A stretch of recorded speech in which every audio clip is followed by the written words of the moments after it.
Ada talk show. Di Radio Start 102,6 FM. 102,6 FM Saturasi Suara, satu kata penuh bakal pasti selalu di hati. Dan masih bersama kami di program talk show bersama Dinas Pengendalian Penduduk dan Keluarga Berencana Kabupaten Mandailing Natal. Kita masih membahas mengenai program Rumah Dataku, ya.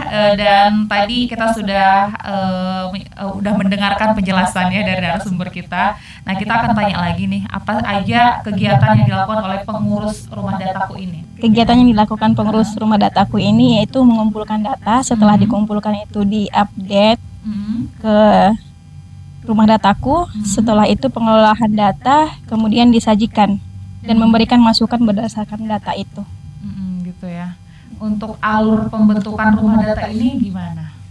Yang pertama kita lakukan penggalangan kesepakatan bersama dengan pemuda ataupun tokoh masyarakat.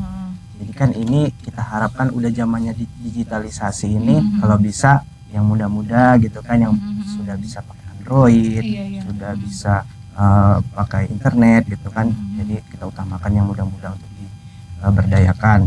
Lalu yang kedua kita lakukan edifikasi SDM. Dalam artian di sini SDM nantinya yang menjadi pengurus rumah data ini harus benar-benar mampu mengelola data. Lalu yang ketiga melakukan pertemuan. Ini seperti bentuknya pelatihan, sosialisasi seperti apa programnya dan bergeraknya nanti seperti apa. Yang selanjutnya adalah melakukan pemilihan kader. Jadi untuk kader sendiri pun kita nggak asal-asal. Harapannya seperti itu. Orang-orang yang mampu dan mau. Jadi ini memang terstruktur ya. Harusnya dengan baik. Mulai dari pemilihan anggotanya, ininya semua penjelasan mengenai programnya juga ya kan. Dan dengan harapan memang masyarakat bisa menerima ya. Jadi berarti nggak setiap desa dong punya rumah dataku. Saat ini belum ya? Iya, saat ini belum. Tapi harapannya semoga setiap desa punya. Dan sejauh ini ada penolakan nggak sih? Sejauh ini mungkin karena ketidaksiapan, tidak paham, tidak siap, jadi mungkin belum bisa melaksanakan. Tapi kita berupaya penuh supaya nantinya 100% bisa ada rumah data di setiap desa. Jadi itulah gunanya kita di sini juga ya, sahabat Start FM semuanya, mensosialisasi program Rumah Dataku ini agar masyarakat paham fungsi Rumah Dataku itu seperti apa gitu ya. Nah, data apa aja yang tersedia di Rumah Dataku itu, Bu? Yang data yang tersedia itu yang pertama itu kualitas penduduknya. Yang kualitas penduduk itu terdiri dari berapa jumlah keluarga di desa itu, berapa jumlah anaknya, berapa yang menggunakan kontrasepsi gitu kan. Yang kedua itu kuantitas penduduk. Kuantitas penduduk itu berapa jumlah anak yang bersekolah, berapa jumlah anak yang bersekolah, berapa jumlah anak yang putus sekolah, dan sebagainya gitu kan. Data mobilitas penduduk itu berapa data keluarga yang masuk ke desa itu, berapa data keluarga yang keluar dari desa itu. Data pembangunan keluarga itu contohnya sebagai kita, kalau kita di KB ini membentuk tribina, seperti bina keluarga balita, bina keluarga remaja, bina keluarga lansia gitu kan. Yang terakhir itu dana administrasi kependudukan. Dan administrasi kependudukan ini seperti keluarga yang mempunyai akta kelahiran, yang mempunyai KTP, berapa orang yang mempunyai gitu kan, kakak juga, dan data administrasi lainnya. Jadi sebenarnya ini mempermudah loh ya, kalau kita pikir-pikir mempermudah masyarakat gitu jadinya, biar bisa terdata, terdeteksi gitu ya. Dan ini sebenarnya pendataan ini harus maksudnya ada jenjang waktunya nggak sih gitu? Kayak misalnya sekali sebulan harus didata, sekali setahun gitu. Merefresh datanya maksud aku. Iya, updating data lah ya lebih bahasanya. Jadi untuk updating data itu tergantung pengelolanya, tergantung pengurusnya. Apa kita masyarakat ini harus melapor ke Rumah Dataku ini gitu? Keluargaku ada yang udah pergi nih dari kakakku gitu. Harusnya gitu ya. Atau yang kedua, kita kan tiap lintas sektor itu kan ada pelaksanaan pendataan. Misalnya dari KB sendiri ada pendataan. pemutahiran data keluarga. Lalu dari kesehatan juga ada, dari BPS juga ada. Nah, semua data inilah yang harusnya disimpan gitu Di rumah itu. data ini supaya sinkron kan. supaya bisa dimanfaatkan gitu. Supaya bisa tahu apa permasalahan di desa, lalu kira-kira dari data tersebut mungkin ada gambaran intervensi apa yang bisa dibuat untuk mengatasi masalahnya. Jadi data ini sangat-sangat penting sebenarnya.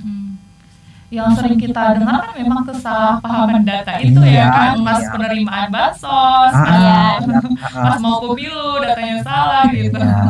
Itu ya, jadi agar tidak ada kesalahpahaman lagi ya kan. Banyak yang mempunyai 2 KTP di tempat yang ada gitu. Gitu ya. Kalau untuk SK pengukuhan rumah dataku, siapa yang mengesahkannya? Iya. Untuk pengukuhannya tentu karena kita mau bentuknya di desa dulu, ya tentunya minimalnya kepala desa mengesahkan pembentukan organisasinya.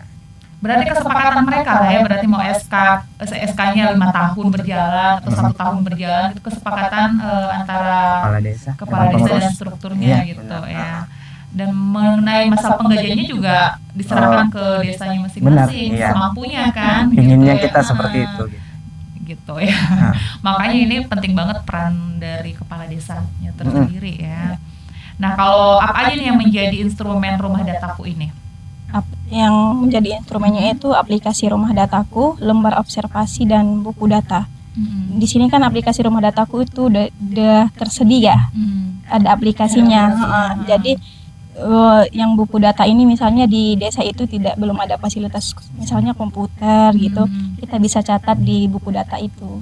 Jadi supaya gampang nanti memasukkannya ke aplikasi rumah data. Gitu ya. Kalau untuk pemanfaatan dari rumah dataku dibagi dalam 3 jenisnya aku dengar. Iya. Yang pertama itu sebagai rekomendasi ke pemerintah desa ataupun kelurahan sendiri. Yang kedua itu pemberdayaan masyarakat oleh swasta ataupun lembaga yang lainnya. Yang ketiga itu penyediaan dan penyedia data penelitian. Jadi sebenarnya untuk pemanfaatannya cukup luas gitu. Pemerintahnya bisa, swasta bisa, lembaga bisa, sampai pendidikan juga bisa. Jadi sahabat Sat FM sudah jelas ya, semuanya sudah jelas mulai dari kegiatannya apa, artinya apa, fungsinya apa gitu, udah kita jelaskan semua di sini nih. Dan terakhir nih, aku banyak nanya nih. Terakhir nih, pesannya nih apa nih untuk masyarakat kita nih sebagai closing kita? Ya, mungkin sebagai pesan terakhir, kita mengingatkan 29 Juni nanti 2023 ada Harganas, Hari Keluarga Nasional. Ya, kami mengingatkan kepada keluarga Indonesia menjadikan momentum tersebut untuk mempererat jalinan keluarga dan juga meningkatkan kualitas keluarga. Semoga harapannya tidak ada lagi keluarga menyumbang angka stunting. Karena untuk sekarang ini BKKB lagi gencar-gencarnya menurunkan stunting. Dan juga dalam momentum Harganas tersebut, Dinas Pengendalian Penduduk dan Keluarga Berencana Kabupaten Mandailing Natal menyelenggarakan pelayanan KB gratis ya, guna menjaga jarak ya, menjaga jarak kelahiran semata-mata untuk mencegah stunting juga. Jadi di 29 Juni nih ada KB gratis nih ya. Ada pesta besar. Ada pesta versi BKKBN. Oke, sahabat Sat FM, terima kasih nih Ibu Bapak yang sudah hadir menjadi narasumber kita di sore hari ini. Semoga bermanfaat ya sahabat Sat FM. Harapannya semoga masyarakat semua bisa menerima lah ya adanya rumah dataku ini, dan semoga kita bisa saling support adanya rumah dataku ini. Dan ingat 29 Juni 2023 ada Harganas ya, ada pestanya dari BKKBN. Terima kasih. Wassalamualaikum warahmatullahi wabarakatuh. Haras.